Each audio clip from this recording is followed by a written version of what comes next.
Hello, everybody. I am John Allen, the editor of Crux, and your host here on Last Week in the Church. This is the show where we harvest the crop of the last week in Vatican journalism. And, of course, in keeping with the metaphysical prime directive of the Pope Francis era, there is a lot to talk about. So let's get started. We begin with health scare. Once again, we are dealing with a frisson around Pope Francis's health. For the third time this year, he was forced to travel to Rome's Gemelli Hospital for a checkup. The Vatican is now claiming that he is suffering from an inflammation of the lungs that has forced him to curtail, but not entirely cancel, his schedule ahead of a planned trip to Dubai for the COP28 summit later this week. We'll explain what's going on and try to suggest the right way to think about these occasional ferments with regard to the Pope's well-being. Second, we've got the Pope's Jewish problem, how long-standing tensions between the Pope and Israel and the Jewish world are coming to a head as a result of the war in Gaza. We'll explain what the issues are and what potentially may be at stake. Third, a women's revolution in Italy, how the brutal slaying of a 22-year-old young Italian woman by her ex-boyfriend has raised a national movement around the issue of violence against women, which may put new pressures, among other institutions, on the Catholic Church and on the Vatican. We'll explain how that might work and what issues may be in play. Fourth, the Pentecostal explosion. Recently, two different bishops in African nations have raised alarms about massive defections from Catholicism to Christian Pentecostalism.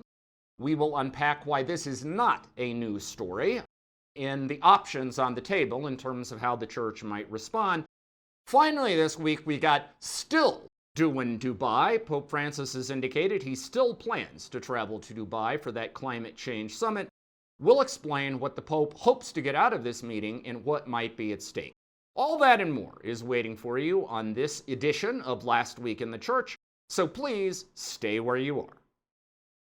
This is our official Last Week in the Church infomercial, because I come to you with a special offer for all of those would-be Catholic eggheads out there. That is, if you're the kind of person who likes sounding smart, who likes creating the impression that you know things other people don't, that certainly describes me.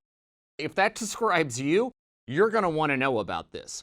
Now, I've already spoken about this new app, this new online resource called Magisterium AI.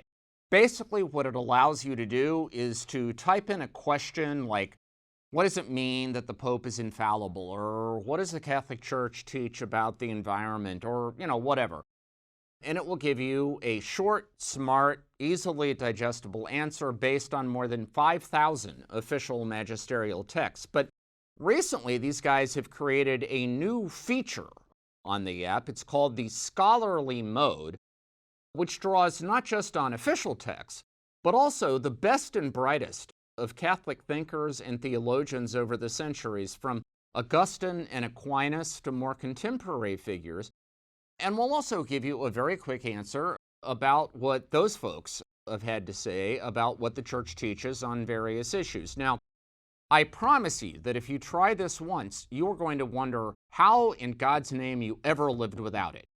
It's brought to you by our friends at Longbeard. They are the digital marketing and design company that provide the IT backbone for Crux. They provide the same service for a slew of other Catholic organizations and outfits.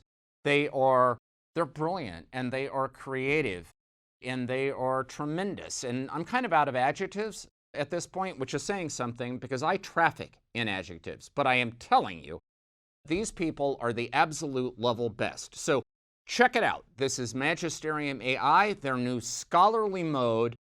You're going to dig it. Magisterium.com, that is magisterium.com. It comes with my personal guarantee.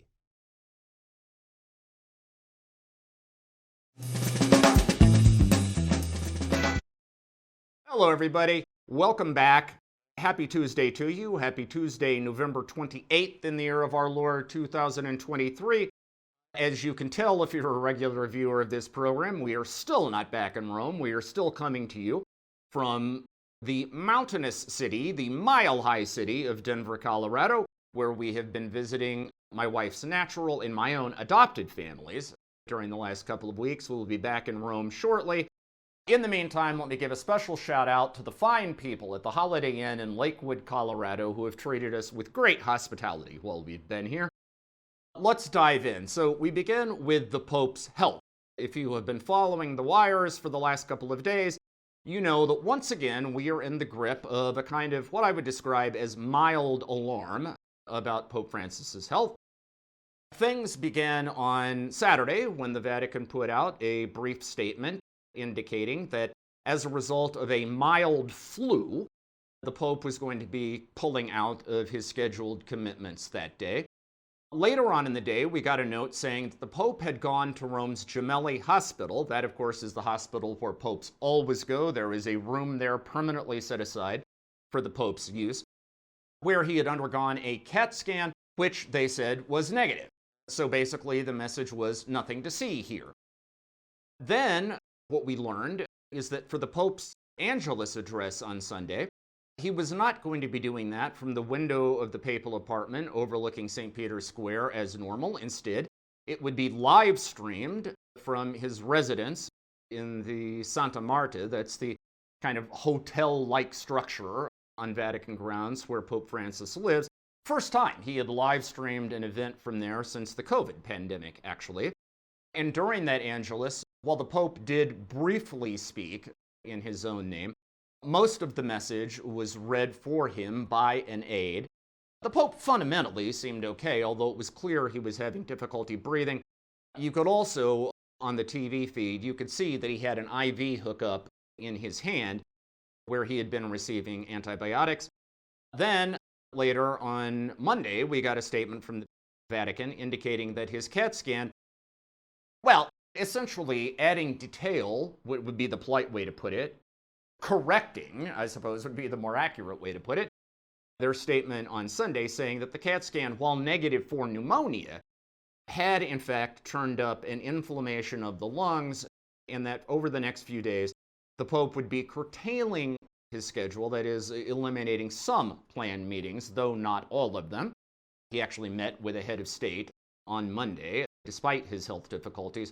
All of this clearly motivated to try to preserve his strength so he can make that trip to Dubai December 1st through the 3rd.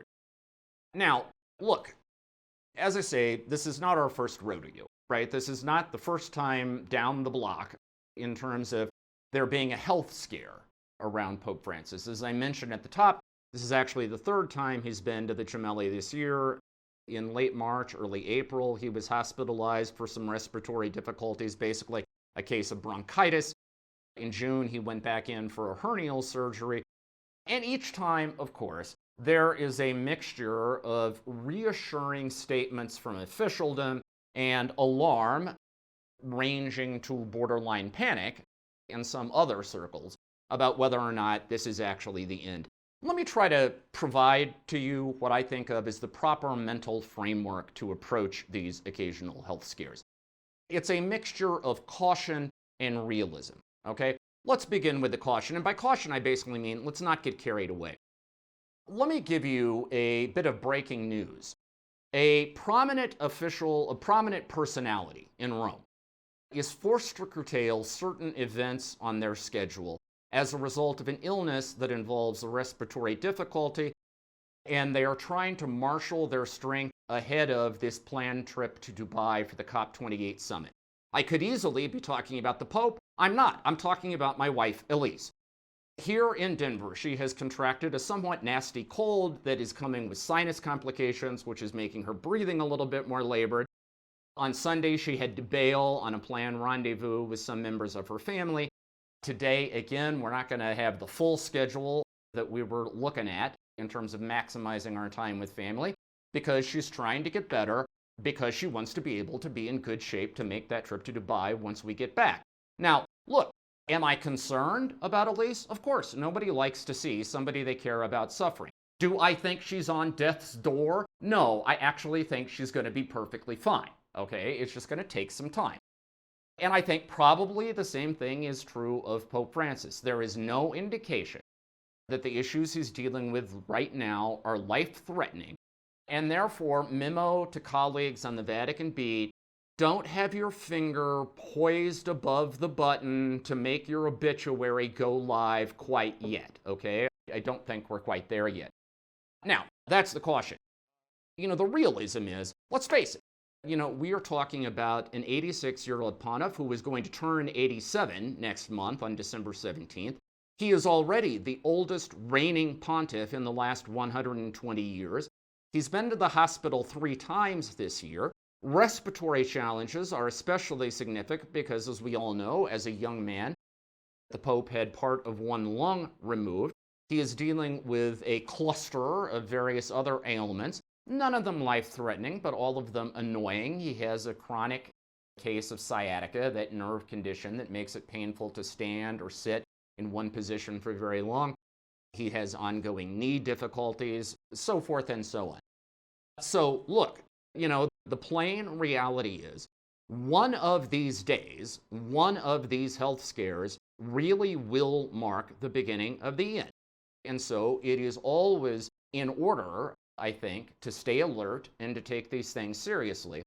On the other hand, let us not forget that Pope Francis has demonstrated stunning resilience over his now more than 10 years in office. And this is a pope who believes he still has miles to go before he sleeps. I mean, among other things, he wants to bring his much vaunted Synod of Bishops on Synodality in for a landing next October. I think he's already taking meetings about the great jubilee that is set for the year 2025 in Rome. And so I think if it is up to Pope Francis, and of course it is never completely up to any one of us, but if it is up to him, I think he's going to be around for some time yet to come. So, bottom line, take it seriously, but don't get carried away. All right, the Pope's Jewish problem. So, over the course of the Francis papacy, which began, let us remember, actually, with pretty rosy forecasts about Catholic-Jewish relations on his watch. Pope Francis, after all, comes from Argentina, which has by far the largest Jewish population in Latin America, 6th largest outside of Israel. And as our former colleague, Inez San Martin, shout out Inez, never tired of reminding me during the time that she worked at Crux, Buenos Aires had the first kosher McDonald's outside of Israel in, I don't know, it's in some mall. I've never verified this, by the way, but if we are to trust Inez, that's the deal. And as a result of that demography in Argentina, the future Pope, Cardinal Jorge Mario Bergoglio, had developed very close relations with a number of prominent Jews, including Rabbi Abraham Skorka, with whom he did a book, and who has accompanied the Pope on some of his trips, including his 2014 trip to the Holy Land. So at the beginning, people thought this would be an era of good feelings in terms of Catholic-Jewish relations, and there certainly had been some peak moments. There was that trip to Israel that I mentioned in 2014. The Pope visited the Great Roman Synagogue in 2016. He has had regular meetings over the years with Jewish leaders, always cordial. He has made various statements warning about a rise in anti-Semitism, most recently in a November 1st interview with TG1, that's the main nightly news broadcast in Italy. And so it's not as if the story has been unremittingly bleak. On the other hand, there clearly are certain chronic sources of tension, and I think we can sort of break them down into 3 categories. The first is political. Israel and many Jews have long felt that the Vatican institutionally leans in favor of the Palestinians in the Israeli-Palestinian conflict. Some of that is just structural. The Christian population of the Holy Land is overwhelmingly Arab Palestinian. But under Pope Francis, there is a feeling that that perceived pro-Palestinian tint has been perhaps ratcheted up a notch or two. This, of course, is history's first pope from the developing world, feels a natural sympathy for the perceived underdog. Remember, during that trip to Israel in 2014, the Pope made an impromptu stop at the separation wall in Bethlehem between Israel and Palestine, got out of the car to pray in front of a piece of graffiti that read "Free Palestine." That irritated many Israelis and Jewish sympathizers around the world who thought it was a kind of piece of agitprop. And clearly, that perceived sort of tilt in favor of the Palestinians has gained new life amid the Gaza conflict, many Israelis and Jews continue to believe that Pope Francis has not issued the forthright, unequivocal condemnation of Hamas terrorism that they want from him. They were annoyed that in October, when a group of family members of Israeli hostages came to Italy, they were told that the Pope was too busy to see them because the Synod of Bishops was going on, even though he kept up a full calendar of other appointments during that month. And when he did meet with them recently, he insisted that on the same day he also meet with a group of family members of Palestinians from Gaza to demonstrate his equal concern for them. In the minds of many Israelis, many Jews, this amounts to a kind of false moral equivalence between the aggressor and the victimized party. Now, the second source of concern is theological. You will remember, for instance, that in 2021, there was a kind of mini tempest that erupted when the Pope said during one of his audiences that the Torah, that is the Jewish life, Jewish law rather, does not give life, and that if you want life, you need to turn to the message of Christ as embodied in the New Testament. This was seen as reviving some traditional anti-Jewish Christian stereotypes. The Pope routinely uses the term Pharisee as a kind of synonym for rigidity, legalism. I mean, basically, it's a term of opprobrium, right? It's a pejorative in the Pope's vocabulary. This also has irritated many Jews. And then finally, the third source of tension, there is a perception that the Pope's campaign of outreach to Islam sometimes comes at the expense of sensitivity to Jewish concerns. I mean, for instance, his budding friendship with the Grand Imam of the Al-Azhar University and Mosque in Cairo. They, of course, issued that joint document on human fraternity in the United Arab Emirates, where the Pope will be going shortly, and he will probably see the Grand Imam there.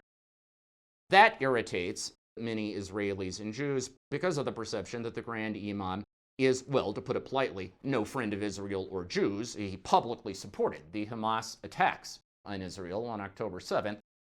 All of that together has created the impression that of a sort of crisis, a budding crisis in Catholic-Jewish relations. Now, none of this is insurmountable, and I would remind you we have seen these crises before. Under John Paul II, there was a crisis around a convent of nuns, Carmelite nuns, near Auschwitz, where they put up a big cross, which was perceived in some Jewish circles as an effort to kind of spiritually colonize Auschwitz. That created a series of difficulties. Under Benedict XVI, there was the rehabilitation of a traditionalist Holocaust-denying bishop. That created another crisis, and so here we are again. The optimistic reading would be that the relationship actually usually emerges stronger from these crises because people are forced to become more intentional about it. The pessimistic reading is that perhaps we are in the midst of a long-term downward cycle in which the Catholic-Jewish relationship is shifting from being the primordial interfaith relationship of the Catholic Church to simply one among many, many, many different relationships, which will have its ups and downs, but will never again be the kind of towering priority it was in that immediate post-war, post-Holocaust context. As ever, we will see, but obviously bears watching. Third up this week, the women's revolution in Italy. So, as I mentioned at the top of the show, in the middle part of November, it was November 11th, a 22-year-old young Italian woman by the name of Giulia Cecchettin went missing. She was supposed to be attending a graduation party to celebrate her earning her engineering degree from the University of Padua. The last her family knew, she was going to a shopping mall to get shoes for that party and was also going to have a burger with her ex-boyfriend. She was never heard from again. This launched a national hunt. A week later, her body was discovered in a ditch by a lake in the Alps, covered in plastic garbage bags. An autopsy later revealed 26 separate knife wounds in her arms, her neck, her legs, other parts of her body. And evidence very quickly suggested that it was that ex-boyfriend who was the culprit. He was eventually arrested on the lam in Germany and has been extradited back to Italy. He is now in a prison outside Verona awaiting trial for aggravated homicide. Now, this is, in a way, it is surprising that this has triggered a national furor, because the sad truth is this is not at all uncommon. Data from the Italian Interior Ministry suggests this was the 110th murder of a woman in Italy this year alone, with 55 of those coming at the hands of either a current or former partner. That's a clip of one killing, one violent death of a woman in Italy every 3 days. The Italians are talking about this as an epidemic of femicide. But the Cecchettin case is sort of the case that has caused the explosion, in part because her sister has emerged as an extraordinarily forceful and articulate spokesperson and has helped shape this budding national movement. Massive rallies have been held all around the country, and in an unusual show of solidarity, the country's prime minister and the leader of the political opposition, both of whom, coincidentally, are women, Giorgia Meloni and Elly Schlein, have in effect kind of vowed to join forces to try to do something to combat this tidal wave of femicide. Now, here's the thing. The Vatican, despite its pretense to universality, is physically located in Italy. Culturally, psychologically, it is very much an Italian institution, which means that Italian realities have a disproportionate impact on shaping the consciousness and perceived priorities of Vatican officials. And in this case, this national uprising around the issue of violence against women, that's what Vatican officials are hearing when they go to the bar for their coffee and cornetto in the morning. It's what they're seeing when they're opening their newspapers or turning on their TVs. It's what they hear about when they go to restaurants, when they get into cabs.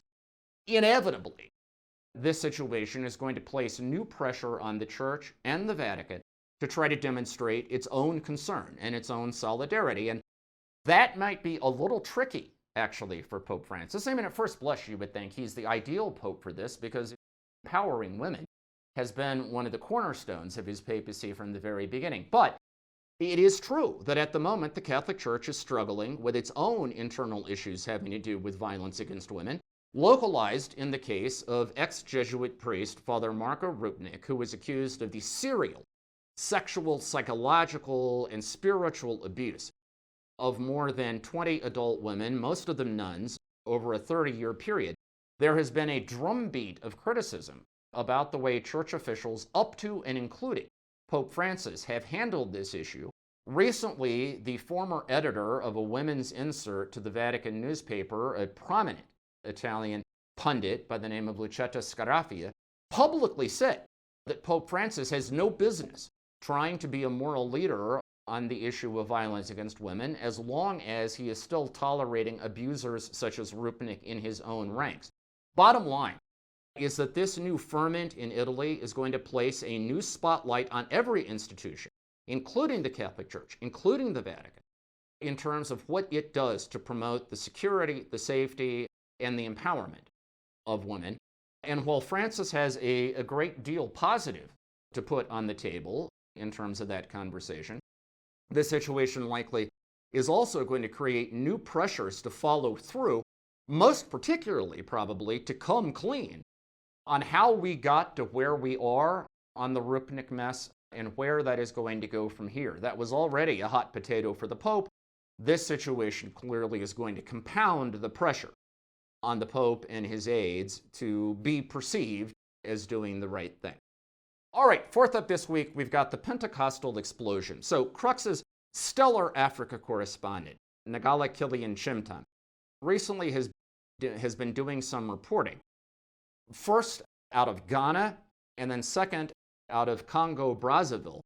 In both cases, quoting very prominent bishops, complaining about defections from the Catholic Church to Christian Pentecostalism, basically worrying that an increasing share of the Catholic grassroots is leaving the Catholic Church to join various Pentecostal groups, churches, movements. The pejorative word often used is sects. But in any event, joining up with Pentecostals in a way that might eventually end up threatening the Catholic share of the population in these countries. Now, as I mentioned at the top of the show, Ladies and gentlemen, this is not a news story. I mean, you could make an argument that the most important religious story of the 20th century on a global scale was the phenomenal rise in Christian Pentecostalism. At the beginning of the 20th century, there were fewer than a million self-identified Pentecostals or charismatics in the world. By the end of the 20th century, they numbered in the hundreds of millions. It was one of the most phenomenal explosions of new religious energy in all of human history. And in many parts of the world, that growth of Pentecostalism came to a significant degree at the expense of the Catholic Church. Latin America is the most prominent example. Latin America began the 20th century as virtually a homogeneously Catholic continent. Today, it is a hotbed of religious diversity. There are some countries in Latin America that are now majority Christian, evangelical, and Pentecostal, where Catholicism has become an important, but nevertheless a minority presence. And that pattern now seems in some ways to be replicating itself in parts of Africa. Now, if you ask why this is happening, most experts will tell you it is because of a few very basic factors. One, Pentecostal communities tend to be extraordinarily dynamic. That is, they are full of energy. The music tends to be high octane, upbeat, and infectious. The preaching is lively and engrossing. The community exudes a kind of welcoming vibe. Now, in addition to that, critics will also say it's because Pentecostals often traffic in kind of easy false promises. There is the so-called prosperity gospel, the idea that if you were poor and you join one of these Pentecostal churches and you pray enough and do the right things, God will shower you with material blessings. That obviously is a tremendously seductive promise to people who are mired in chronic poverty. Structurally, it also ought to be said that Pentecostalism can grow much more easily than Catholicism because the barriers to market entry are much lower. I mean, if you want to be a Catholic priest, think about what you have to go through, right? You have to go through 4 years of college, and then you have to go through 4 years of theological training, and then you have to be ordained by somebody in officialdom and given a job. Whereas if you want to be a Pentecostal preacher, basically all you need is some space in your garage and a billboard to announce your services, and you are good to go. So for a variety of reasons, Pentecostalism is poised for rapid growth. Now, the thing is, the Catholic Church, in Latin America in the 70s, 80s, and 90s, when the Pentecostal explosion took off, and in Africa today, faces two basic choices. One is we can complain about Pentecostal growth. We can say that they're doing something wrong. The bishop in Ghana talked about spiritual guerrilla warfare that the Pentecostals were waging. But, that's a little bit like complaining about the weather, right? As Nelson Mandela famously said of globalization, whether you like it or not, it's coming. Well, look, so that's option one. Option two is we can try to learn from the Pentecostals. Forward-thinking theologians, pastors, bishops, and so on, probably right now in Africa ought to be looking at precisely why these defections are happening, if it is possible that the Catholic Church can learn something about retail-level pastoral care. But however we respond, this reality is upon us. All right, finally and quickly this week, as I mentioned, the Pope, despite his current health difficulties, is, at least at the moment, insisting that he still plans to make that trip to Dubai, December 1st through the 3rd. And it, of course, is for the COP28 UN-sponsored climate change summit. The Pope is clearly hoping that he can have an effect on Dubai, much like he had in 2015 on the COP summit in Paris, where in part, because of the energy created by Laudato Si, his encyclical letter on the environment, that helped to shape a perceived climate of urgency in which strong new limits on greenhouse gas emissions were ratified in Paris. He is hoping for a similar kind of outcome in Dubai. So the kind of high-stakes poker game that is being played here is that on the one hand, if the Pope goes to Dubai and dramatic action is taken, then he will get some of the credit. If, however, he goes to Dubai and nothing happens, it's a flop, then obviously, he will have to deal with a perceived disappointment or failure. I will say this, that if Francis is actually able to make it, despite what's going on, I would suggest, and I'm not at all trying to imply that this was planned or calculated, but the fact that he is going to be coming to Dubai on the back of severe respiratory difficulties that forced him to curtail his schedule and from which he was visibly suffering, that probably will enhance his credibility. People will say, look at what he's putting on the line in order to be here, and it may make him a more effective spokesperson.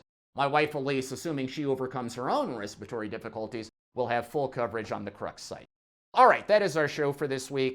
Please be following our coverage, cruxnow.com, cruxnow.com. Next week, we will come to you from Rome with a wrap on the Pope and Elise in Dubai. In the meantime, stay safe, stay healthy, have a fantastic and blessed week. We will talk to you again very soon.